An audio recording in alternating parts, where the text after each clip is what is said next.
So, good morning, friends. Today we'll have our ethics class, ethics, integrity, and aptitude, 14th class, lecture number 14th. Now, we were in the middle of our chapter of aptitude and foundational values of civil services, and we are talking about the Indian context. So, we have understood what actually the aptitude of civil services means, especially in India, the foundational values, and we should remember the foundational values by British Nolan Committee.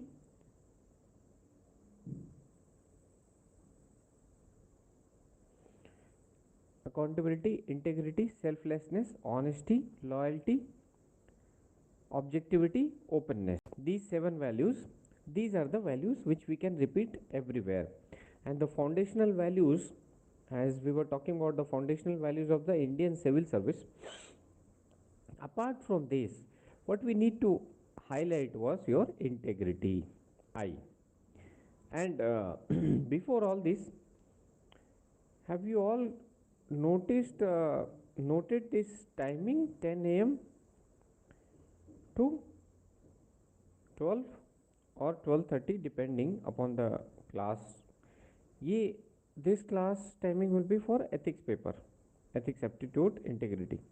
Okay, and psychology class timing will be from 4:30 to either 6:30 or 6 or 7 depending upon, see, flexibility is there as far as the topic gets covered, because now I'm trying to cover more of the topics in lesser time so that it benefits you. There is no point extending the class unnecessarily, giving you more of material, because our idea is to simplify the process, make it easy for you also. As far as the PDF part of the notes are concerned, you will get it very soon. We are getting it printed in a format so that you will remember it. Different colors will be there in form of graphics and all, it will be there, so that you, once you go through that, it registers your subconscious conscious mind, and you will remember it, retain it for a longer period of time. Unlike the notes given by many of the institutions, where they give plain notes, as I saw the psychology notes also given by our institutions, they are so plain and given in such a format that nobody will remember it. So we are trying to make things simpler. Now we'll go to our class, what we were covering. So these are the values. In that we saw that the foundational values, among the foundational values was this integrity, one of the most important foundational value of Indian civil service. After that, we are going to cover today's empathy, tolerance, and compassion towards weaker section. Then, dedication to public service.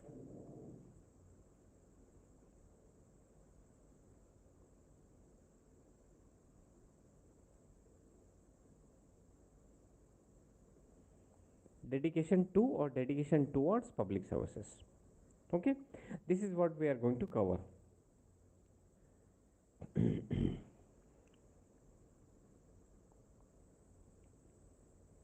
So, firstly, we'll cover our ETC, that is, ETC is empathy,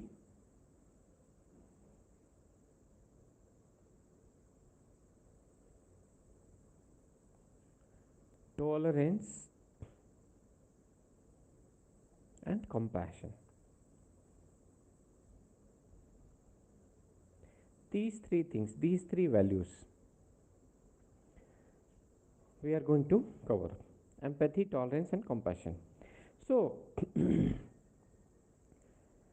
we have to understand the context in which we are keeping this topic. Just a minute.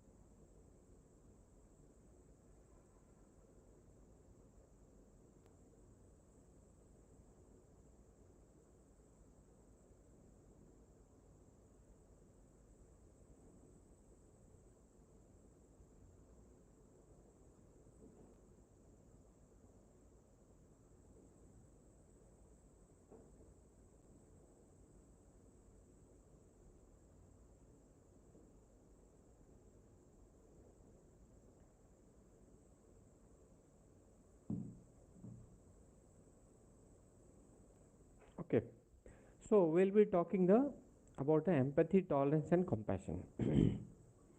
As some of you have found that you have not joined, you should not miss the live classes, because see, recorded lecture is an altogether different story, but spontaneity is important.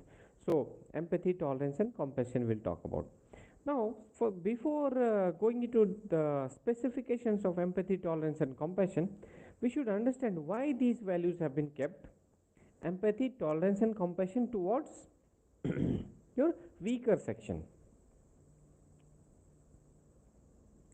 Weaker sections, underprivileged sections. Okay.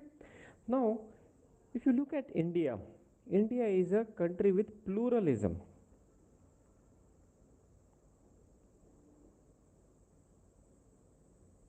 One is your pluralism. What does it mean? There are various beliefs, opinions, and attitudes. One thing. Secondly, we can see that the society itself is divided among very different layers, sections. The people on the lower strata of the society, they are socio-economically, if we talk about social and economic,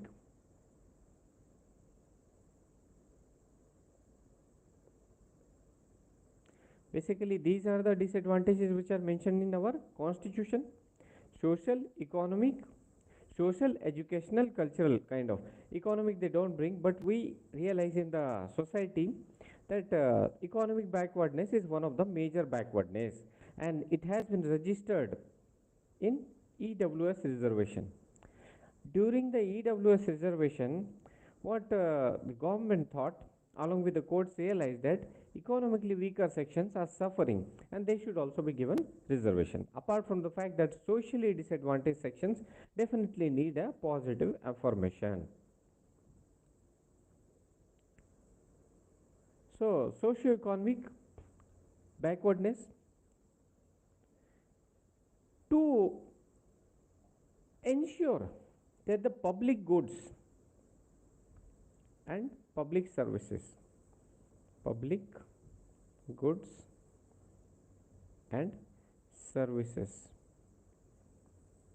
they reach not only to the privileged section but to the underprivileged section also. And especially if we talk about the civil service or public service, I have told you what is our aim: to cater to the last and the least. To last and the least. As I told you in our last class also. So this is your queue. Here is your public delivery system. So in front of that are people who are have nots, or have, sorry, haves. These are haves. So they have the resources to access the resources, access the resources provided by the state, access the facilities provided by the state. How? Look at these people. These are the people sitting in their BMW, Audi.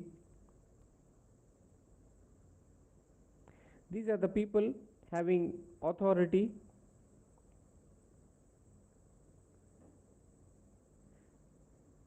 power,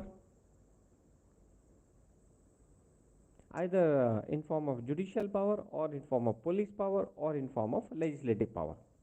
So these people can easily access the public delivery system. But what about the people who are at the last? That is, who are the weakest section? And generally the weakest section are those who are socially backward.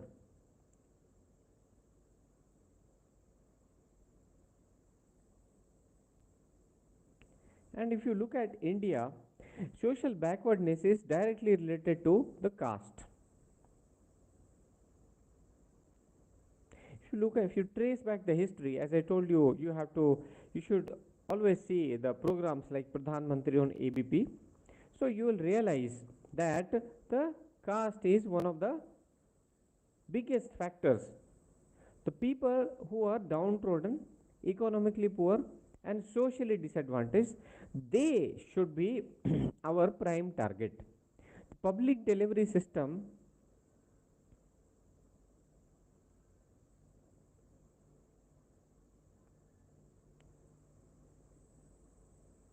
will be efficient,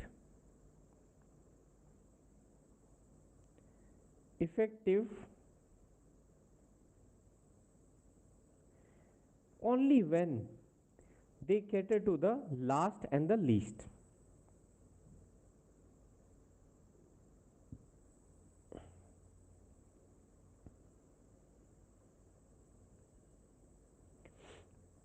To last, those who are socio-economically backward. To least means underprivileged sections. Here comes, if you combine both of them,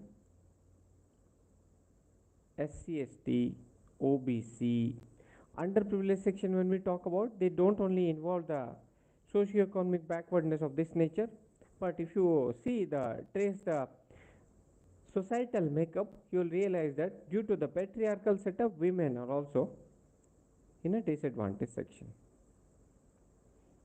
And then cutting across everything is economy, economically poor. We see through our observation, we realize that the people may belong to higher caste, but if they are economically poor, economically in a disadvantaged section, in a disadvantaged position,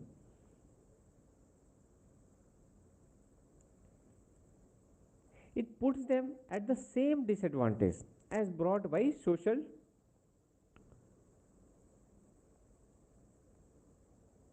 disadvantage.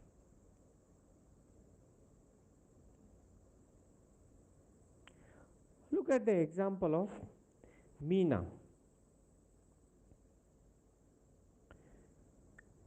These Meena, they are the scheduled tribe according to Rajasthan government.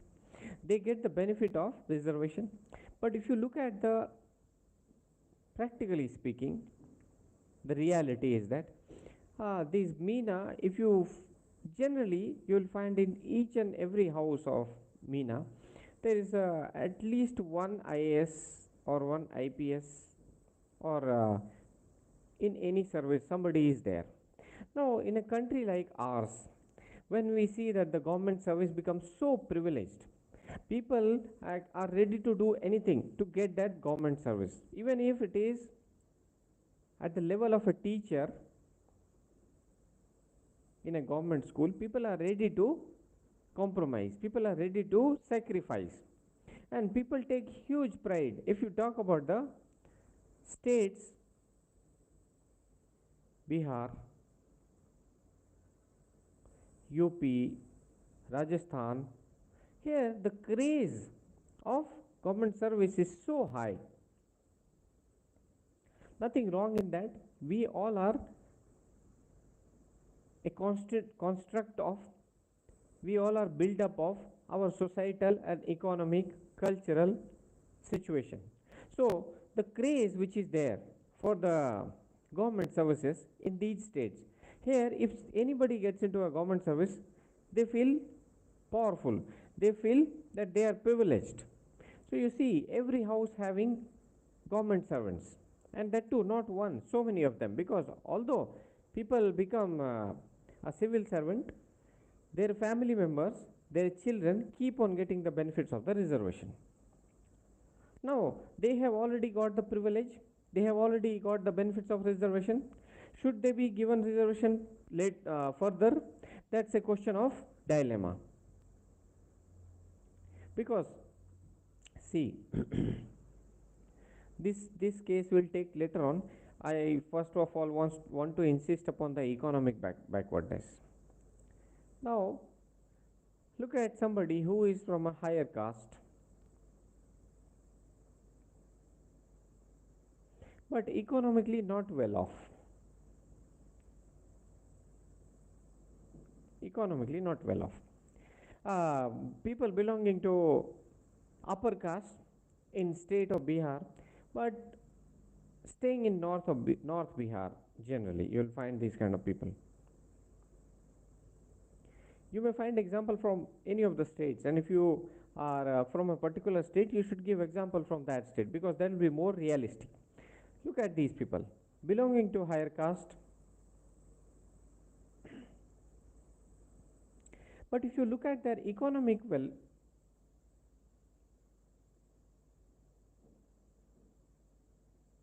well-being, you will realize that they are economically not in a stable situation.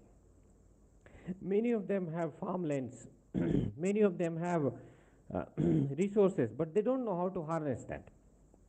They are also running after government service, but due to that higher caste, they did not get the benefit of reservation.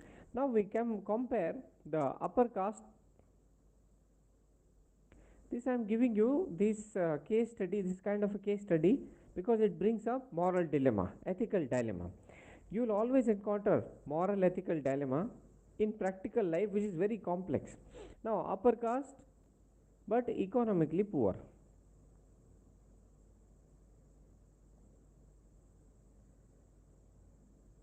Meena, but economically well off. Who do you think is in a underprivileged situation? Who do you think is in a situation where they should be given reservation? Now, whenever you encounter these kind of situations, there is no yes or no. There are no black and white answers. Yes, no cannot be there. As I had told you, a train which is running at a speed of 150 km per hour, and then it can be diverted or left to run on the rails. Here, 4 to 5 people will die. Here, only one person will die. But there is no correct or wrong answer here, ethically, morally speaking. Even if one person dies, that's also a loss of a life. One life or thousand lives, they're all equal. Do you think the person who has done 1,000 murders, he is a more heinous criminal than a person who has done one murder? No, they are all equal.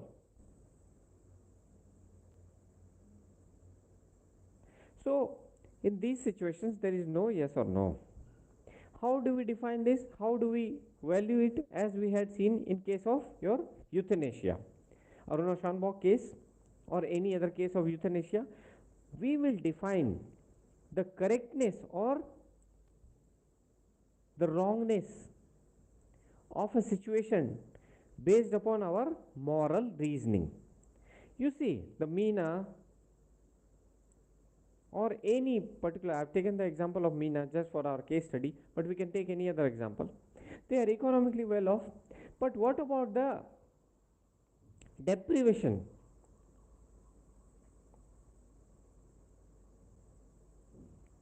They have gone through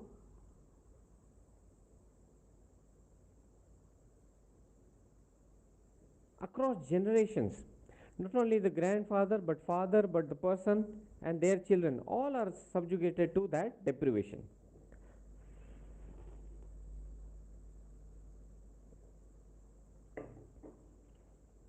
Look at this.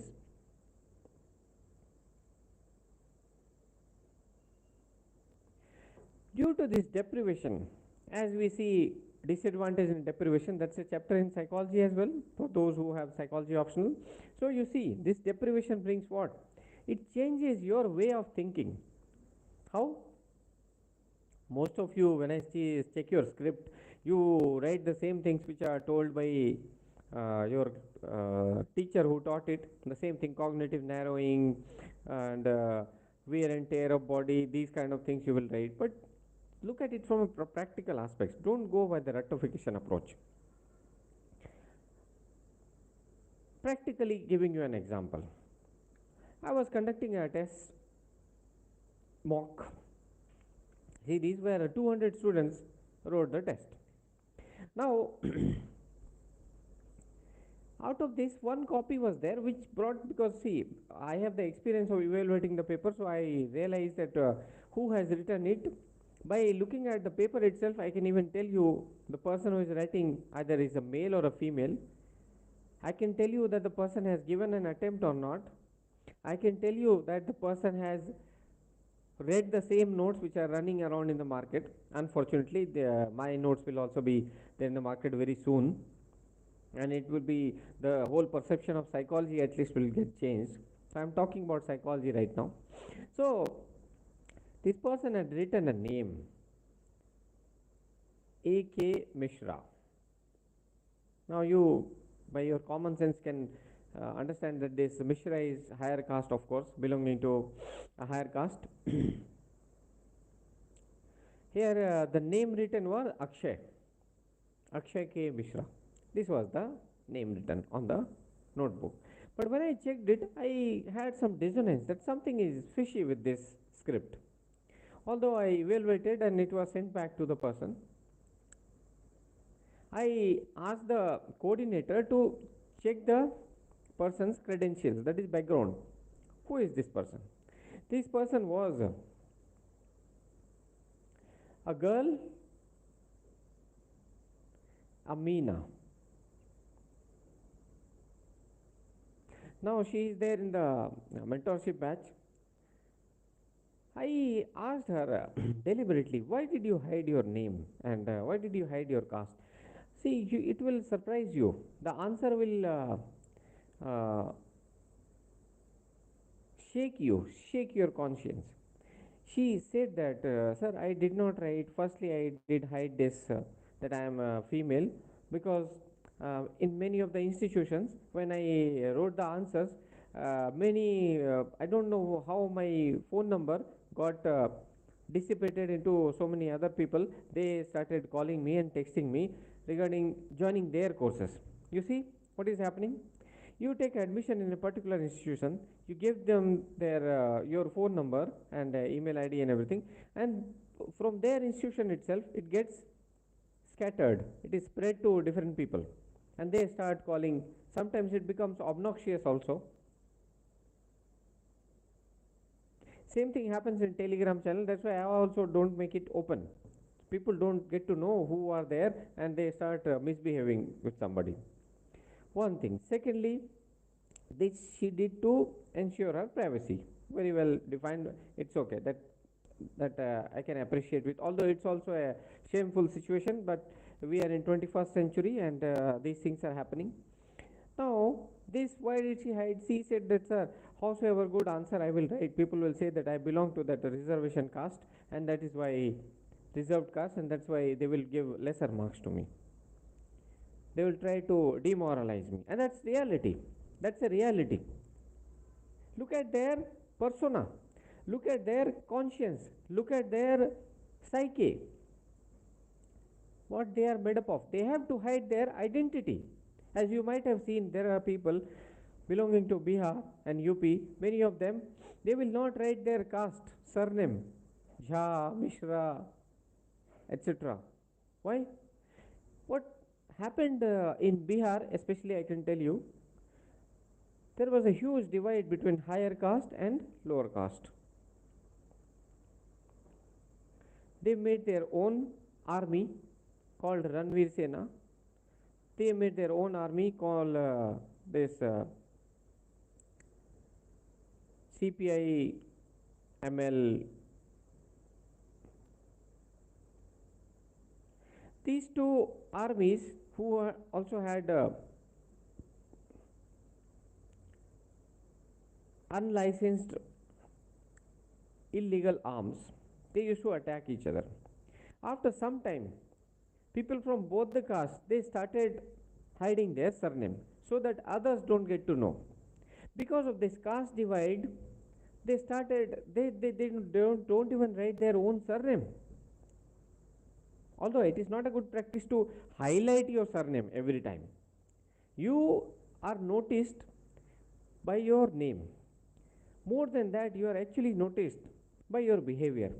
Your surname is just to back it up, nothing, just your identity. A literal identity, nothing more than that. In this case, she was hiding this surname because she felt that people will be prejudiced against her. One prejudice is that she is a lady, already discrimination happening in form of subtle discrimination. Subtle discrimination, harassment, that is already happening.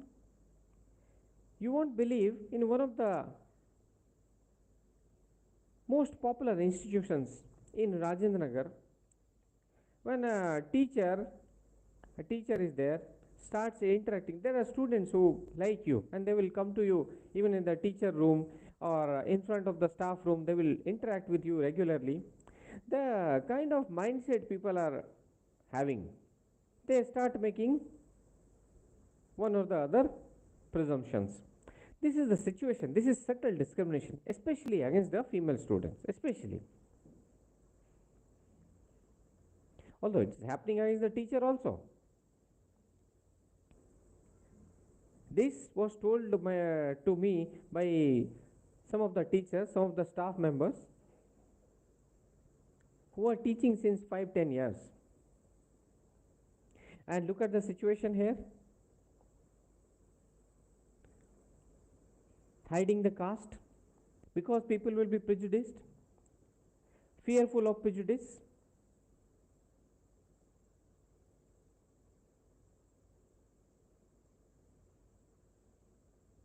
Being so fearful of prejudice, they are not even able to reveal their identity. So, what will happen? There will be identity confusion.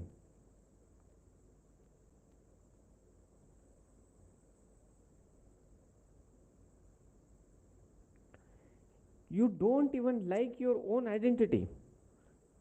What more can be, how more discriminatory can be life if you have to hide your own identity?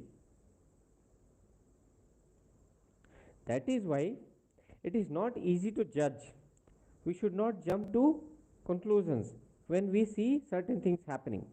Now look at the people who are from higher caste,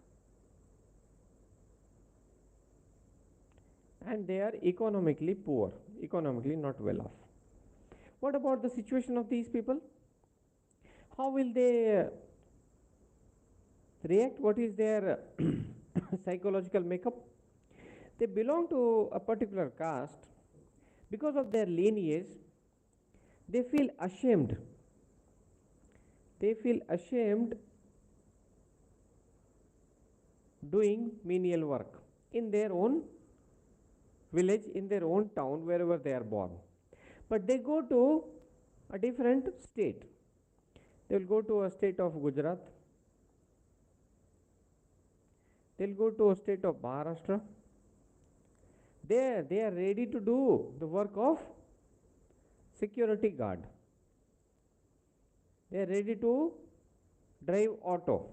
Now I am not saying that these things, these duties are any way lower than the other duties, because everybody is doing their duty. Imagine you are living in a society. The security guard allows some goons to enter your society and they are in front of your door. Can you imagine your life without these security guards? The answer is no. You are using public transport every now and then, and you find that there is no auto on the road one fine morning. You have to go to the office, you have to go to the class, or you have to attend the examination, and there is no auto. Will you be able to go? The answer is no. So every job, whether it is a tea shop wala or anyone who is your press wala, who supports you for your household chores, everyone has got a significant role to play in your life. So you should not demoralize, you should not demean anybody's work. That is the first and foremost ethical principle. Now these people who are belonging to economically poor section but they have higher caste, they can do this work going to other state. Now what happens in Maharashtra, especially in Maharashtra, and these things are all practical, there is no bias. In Maharashtra, they are so conservative towards their own people that Whosoever comes from other states, they are trying to discriminate. They call them their language, in their language, Parpranti. And they can also not be blamed. Parprant belonging to another region. They should not be blamed. The thing is that, see, once you start understanding that there is a reason behind everybody's behavior, you will not blame anyone, you will not judge anyone. And that is how we should be. We should not judge anyone. What they are doing is because of the lack of the resources, lack of jobs. They think that the people coming from Bihar, UP, and other states, they snatch their job. The same thing happening in West Bengal also. West Bengal, they think that the people coming from the other states, they snatch their job, they snatch their resources. So, discrimination is happening there. They are not safe there, but still they are going to other states. Why they are going to other states? Because they find that the job they will do at their home, like auto driver job or security guard job, will bring shame to their caste, the lineage to which they belong to. Now, do they need reservation? The answer is yes. Because of their economic backwardness,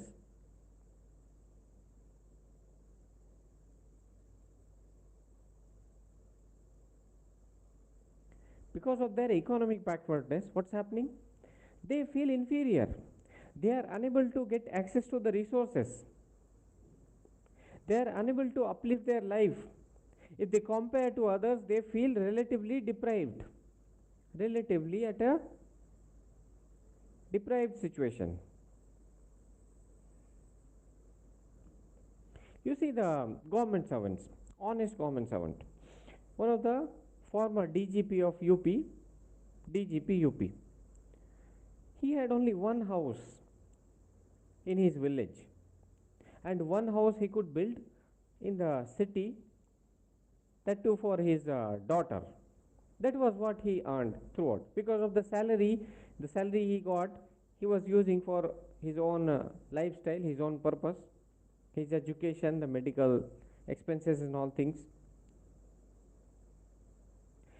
Now this DGP UP, having his plain clothes, having a watch of inferior quality, sits with a businessman or goes to interrogate a businessman who is wearing Rolex watch, Rado watch, having definitely the iPhone, which has become a culture for everyone, having iPhone, having a executive assistant, seeing the lavish lifestyle.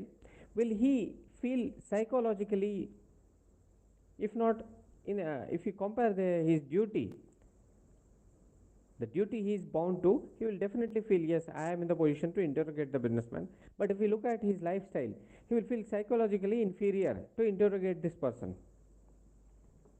And that is the reason of most of the corruption. Should he not be getting these facilities which businessman has got? He has got better qualities. So relatively deprived, this person feels relatively deprived, economically backward person. Likewise, because of the relative deprivation, he or she also should be given reservation.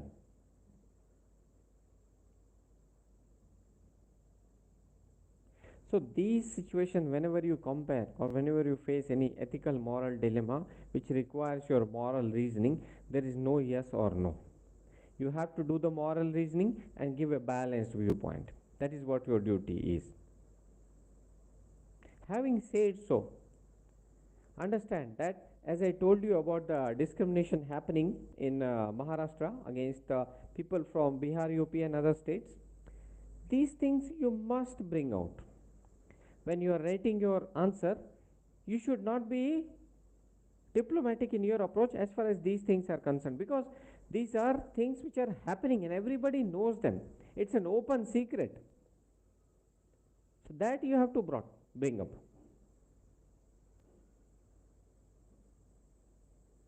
Fine. So, so we are actually talking about what the topic is: empathy.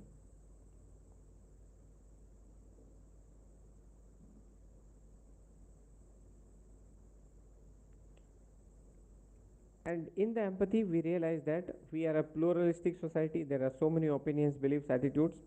We are a society which is divided into different caste, religion, sections, and regions, etc. So many divides are there. Within a caste, also a subcaste are there.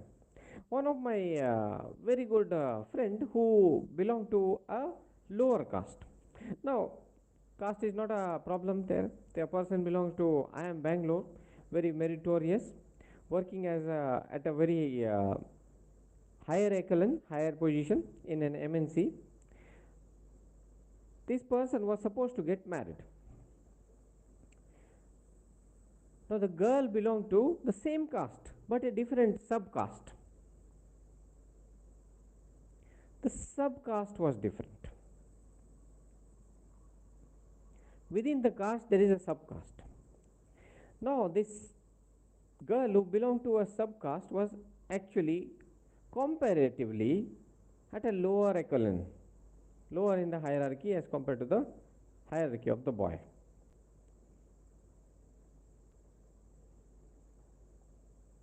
Within the subcaste, within the same caste, a different subcaste of lower hierarchy, so their parents said no. We cannot get you married to a girl who belongs to a lower subcaste in our caste only. See the kind of discrimination, how divided we are as a society. How divided we are.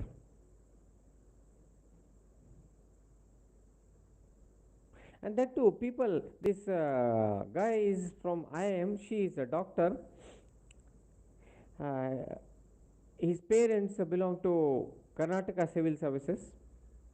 Her parents are also technically qualified, although they had not raised any complaint. The guy's parents, they said that no, we cannot agree to this marriage. What would have happened? That the girl's parents said, okay, earlier we were thinking that we will not give any dowry, but we'll give you 2.5 CR dowry. Do you agree now? The parents of this boy, he says, yes, yes, why not? Look at the situation of our society. Shameful. Some money and you are ready. Earlier, why you were not ready? Because you were affiliating with your caste. Now, where did the affiliation go? Just because the money is there, you forgot all your affiliation with the caste. You forgot your lineage. Since you belong to Maharana Pratap's lineage, you are a warrior who won us so many wars. You are Chandragupta Maurya's lineage. That's the problem. People don't realize the caste, creed, section, everything what you are fighting for is nothing. You don't belong to Shivaji or Maharana Pratap or Raja Harishchand's lineage. We are so small. If we compare ourselves, the universe itself is so big. Out of that, there is one planet. Out of that planet, we are living in one country. They are also in one district or one state. You are always asserting your ego that I have got this lineage. Reality is that just because some money was there, you forgot your lineage. This is the practical aspect. So, in such a society, is it not important? What would have happened if the girl's parents didn't have enough money? Since if and only if the guy, the boy, the groom, he revolts. And there are certain consequences if he revolts. The parents will say, I will not talk to you, I will not come to your marriage. So many things will happen.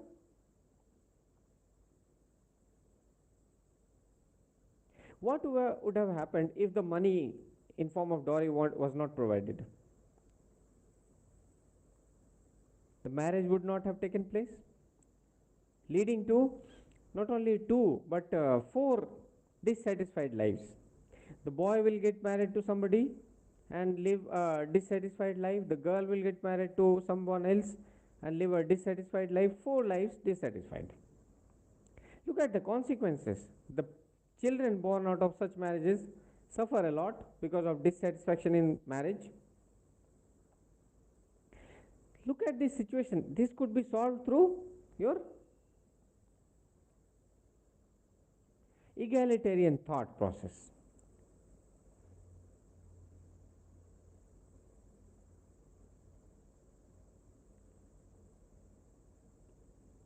That caste, creed, religion, etc. doesn't matter to me.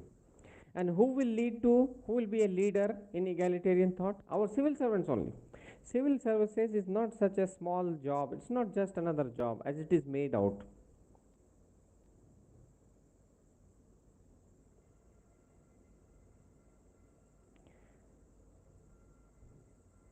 It is the most coveted, most important steel frame backbone of the nation. It is the backbone of the nation. You cannot just ignore it.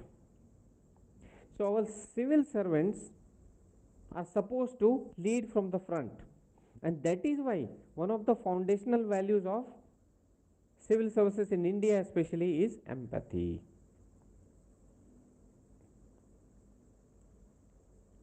What is empathy? Putting yourself in the shoes of others, being responsive and sensitive towards the needs of the weaker section, especially weaker section. Why we are bringing weaker section again and again? Because we have realized they are in an underprivileged situation. So, as a duty of civil servant, they should always look forward to helping them out first. As see, most of our constitutional principles, the foundational values which we talk about, have been brought from your Gandhian principles. Gandhi, who has been forgotten like anything in today's scenario, he has not lost his utility at all. But the youth of today, because of being trained by WhatsApp University, they have probably forgotten the value of Gandhiji, and they are actually appreciating Nathuram Godse, who killed Gandhiji, because they have been fed a different literature. The history has been distorted. Out of 100 things which Gandhiji, or rather millions of things which Gandhiji did, million means 10 lakh things which Gandhiji did, one or two might have been a bit subjective, or in eyes of ours, in today's perception, it might have been wrong. One or two things. Do you really think that for this mistake he should have been killed? Or did he make the mistake in the first place itself?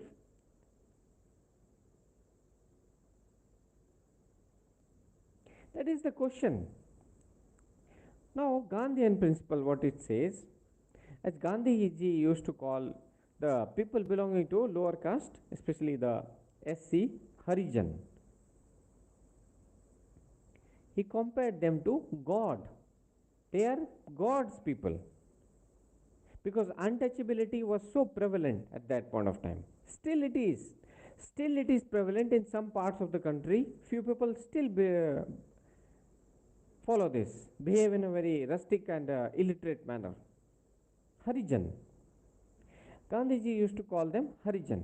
Why? Because Gandhi realized that one thread which binds the country is religion. If he brings religion,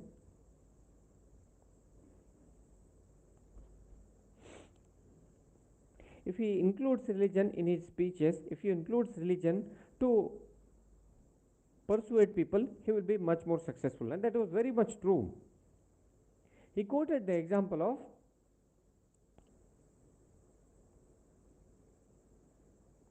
Sri Ram.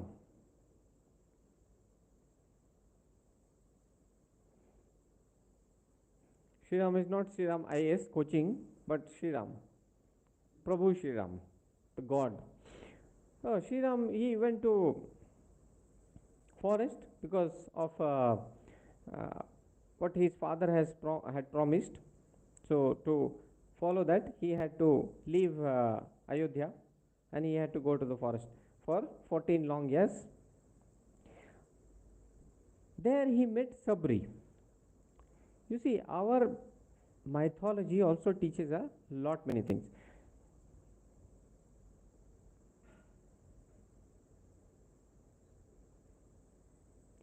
Sabri belonged to lower caste. Still, he being God, he did not discriminate against her. He agreed to eat from the same plate which she was eating, agreed to eat the fruits which she had already touched and even taken a bite from that. He lived by the principle of egalitarian society, not to discriminate against the lower caste, not to follow untouchability. And this is a time where none of our forefathers were born. Since that time, these principles were upheld by none other than the God himself. So Gandhiji quoted this example and he said that these are the God's people, Harijan, to ensure that there is no caste divide. And based on this fact only, we are saying that the foundational value of civil servants should be empathy. Empathy towards whom? Empathy towards weaker section.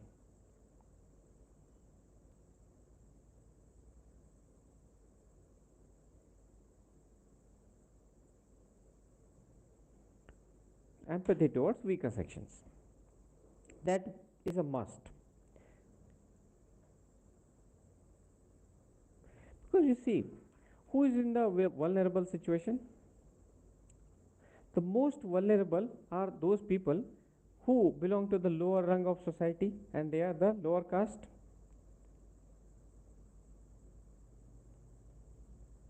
Economically also poor, not well off. These people are discriminated by higher caste or whosoever is in the position to discriminate against them. So what is the duty of a civil servant? What is the duty of a public servant?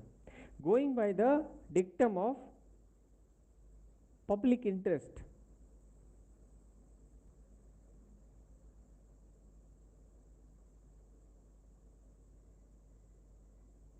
Going by the dictum of constitutional values, because our constitution also says that we should not discriminate. There is a right to equality, Article 14. From 14 to 19, in fact 14 to 18, Article 14 to 18, if we look at the Constitution of India, says that everybody is equal in the eyes of Constitution, in the eyes of law. There should not be any discrimination based on gender, caste, creed, region, religion, whatsoever. No discrimination, equality. Constitutional principles, Gandhian principle which says that the public interest starts and ends with the last and the least. This is Gandhiji's statement.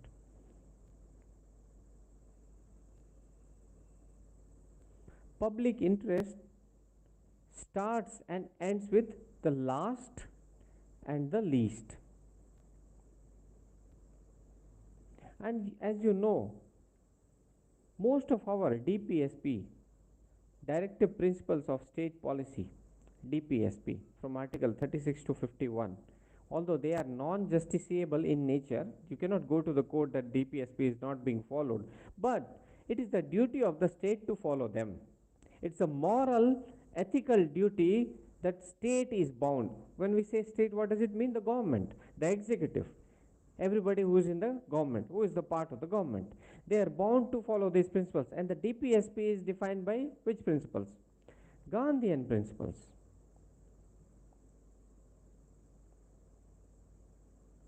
Principles defined by Ambedkar.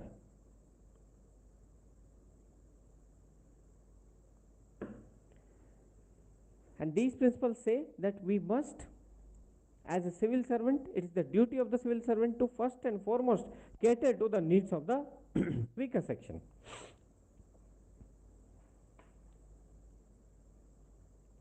If you are sitting in the office of DC, several people are lined up to meet you for their urgent, important things which they want to bring to your notice. There is a businessman, there is a retired IAS, there is a lawyer, there is a high court judge, then there is a farmer. You as a civil servant should actually meet the farmer first. This is living by the ethical principle. That's why you are studying this ethics, integrity and aptitude paper. Tell all of them to come later or queue them up, but meet the farmer first, because his needs are based on life and death situation. This is the meaning of foundational value of civil services. It's not only to be studied and written in the examination. When you live by that, you'll realize that the importance. And how does it help you? I'll tell you how. You have helped the farmer. The farmer goes to home, tells this to their children, family members. The farmer meets other farmers. They all start talking about that there is a DC in the office who meets us first.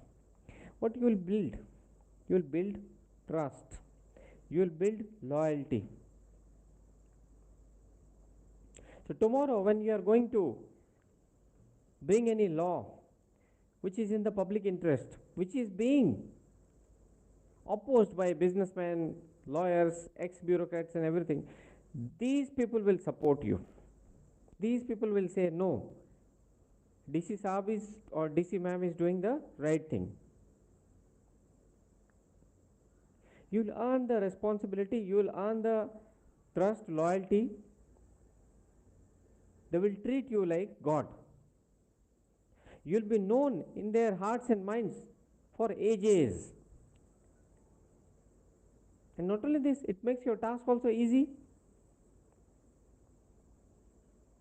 because you have the public support. Nowadays, it's age of social media. Those people who support you, they may come in front of the camera and they say that person is doing a wonderful job. That is why people will become fearful when they have to transfer you, to suspend you. If you are doing your public duty in the right manner, if you are upholding the public interest, then there won't be any problem. Now,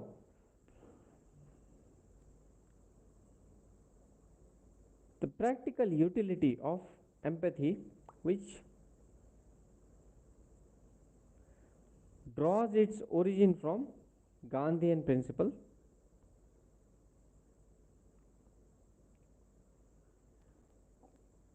from the Constitution, and the laws, other laws which are part of the civil service conduct. They teach you to be responsive,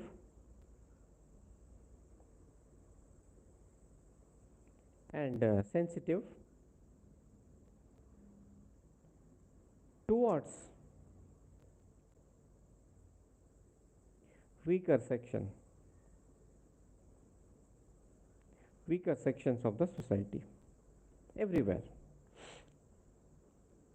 How does it help you? It helps you to build trust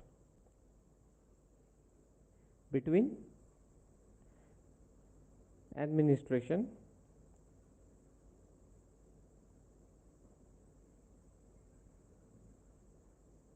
and citizens.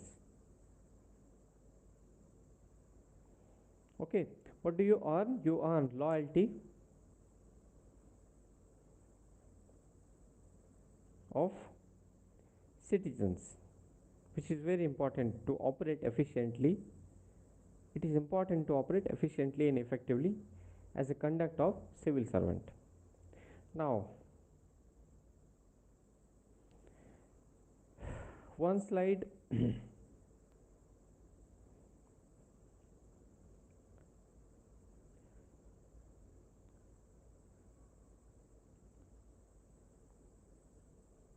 empathy This is your empathy through different sources. Then comes your responsiveness and sensitive, being responsive and sensitive towards weaker sections. Trust between administration and citizen, the loyalty of citizens. This covers the whole aspect which we have discussed. This is how you should make your notes. This I have shown to give you an example of how to make your notes. Not even one page, but in half of the page you have covered the empathy aspect. Lots of discussion was done that these are the examples and case studies which you can fill it up with later. But right now, just to understand the conceptual underpinnings, you are good to go with. Okay? So this is how you should proceed, because the biggest challenge which I find for students is what to write in the notes, how to make the notes. It is also the duty of the teachers to tell you how to make the notes. But unfortunately, the teachers are making things very, very complex, unethical behavior. And another unfortunate incident is that some of the students also believe that making it a complex and rocket science phenomena will help us. Unfortunately, this is their stupidity.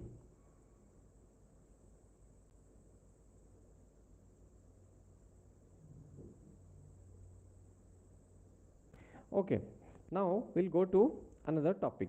The next topic is tolerance. As we saw the empathy towards weaker sections, likewise we have a topic called tolerance. What do you understand by tolerance? What is the meaning of tolerance?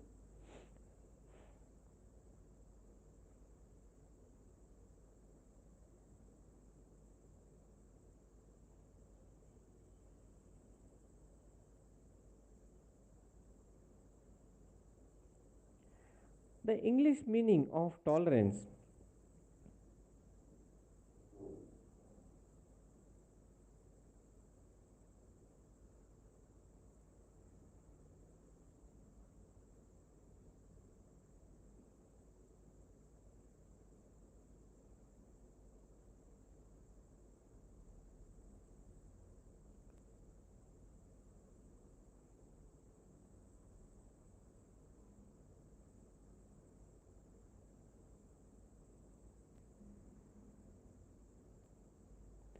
The English meaning of tolerance is that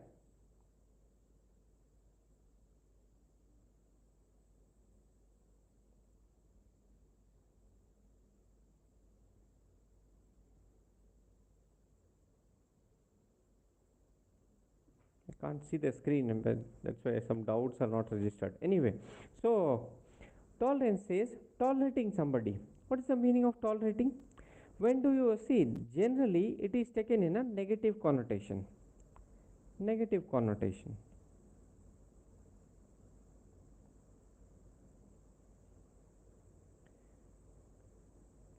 That we are tolerating your idiotic behavior.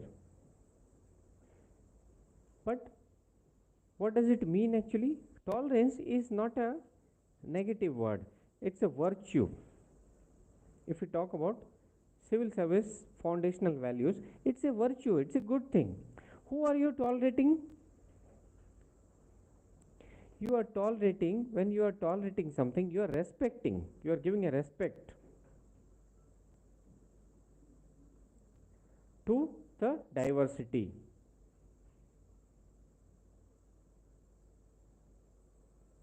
Respect to the diversity. By appreciating the